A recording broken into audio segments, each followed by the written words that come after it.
Hello ನಮಸ್ಕಾರ, ನೀವು ನೋಡ್ತಾ ಇದ್ದೀರಾ ಇಂಡಿಯಾ ಫಸ್ಟ್. ನಾನು ರಕ್ಷತ್ ಶೆಟ್ಟಿ. ಈಗ ಹೆಡ್ಲೈನ್ಸ್. ದೊಡ್ಡವರ ಜಗಳದಲ್ಲಿ ದೊಡ್ಡಸ್ತಿಕೆ ಮಾಡೋದಕ್ಕೆ ಬಂದ ದೇವರಾಜೇಗೌಡ ಲಾಕ್ ಆಗಿದ್ದಾರೆ.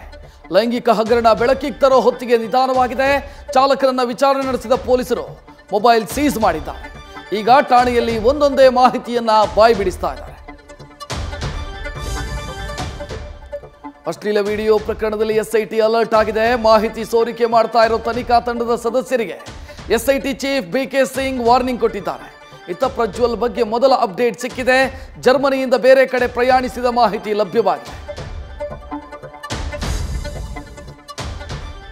ಚುನಾವಣೆ ಅಂತ್ಯ ಆಗ್ತಾ ಇದ್ದಂತೆ ರಾಜಕೀಯ ಪಲ್ಲಟಗಳು ಕಾಣಿಸ್ತಾ ಇದೆ. ಪೆನ್ ಡ್ರೈವ್ ಸದ್ದು ಎಲೆಕ್ಷನ್ ಬಳಿಕ ದೊಡ್ಡದಾಗಿ ಸ್ಫೋಟಿಸಿದೆ. ಮೈತ್ರಿ ಮೇಲೆ ಈಗ ಪೆನ್ ಡ್ರೈವ್ ಕರಾಳ ಗ್ರಹಣ ಕವಿದಿದ್ದು ಪರಿಷತ್ ಚುನಾವಣೆಯಲ್ಲಿ 4+2 ಮೈತ್ರಿ ಫಾರ್ಮುಲಾ ಸಿದ್ಧವಾಗಿದೆ. ಶ್ರೀನಿವಾಸ್ ಪ್ರಸಾದ್ ಶ್ರದ್ಧಾಂಜಲಿ ಕಾರ್ಯಕ್ರಮ ಅಪರೂಪದ ಘಟನೆಗಳಿಗೆ ಸಾಕ್ಷಿಯಾಗಿದೆ. ಸಿದ್ದು ಬಿಎಸ್ವೈ ಒಂದೇ ವೇದಿಕೆಯನ್ನು ಹಂಚಿಕೊಂಡ್ರು. ಕೊನೆಯ ದಿನಗಳಲ್ಲಿ ಪ್ರಸಾದ್ ಮಾತನ್ನ ಸಿಎಂ ನೆನೆದರು. ಸದಾ ಬೆಂಕಿ ಉಗುಳುತ್ತಾ ಇದ್ದ ಸಿಂಹ ಕಾಲಿಗೆ ಬಿದ್ದು ಸಿಎಂ ಆಶೀರ್ವಾದ ಪಡೆದು ಬಾಯಿ ತುಂಬ ಹೊಗಳಿದರು. ಇನ್ನು ರಾಜ್ಯದಲ್ಲಿ ಪೂರ್ವ ಮುಂಗಾರು ಮುದ ನೀಡ್ತಾ ಇದೆ. ಬರದಿಂದ ಬೆಂಡಾಗಿದ್ದ ಜನಕ್ಕೆ ಮಳೆ ಹಿತ ಕೊಡ್ತಾ ಇದೆ.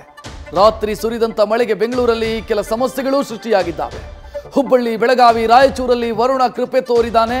ಇತ್ತ ಮಲೆನಾಡು ಕರಾವಳಿಗೂ ಕೂಡ ವರ ಕಲ್ಪಿಸಿದ್ದಾನೆ. ನ್ಯೂಸ್ ಫಸ್ಟ್ ನಿರ್ಭೀತಿಯಿಂದ ನಿಮ್ಮ ಪರವಾಗಿ.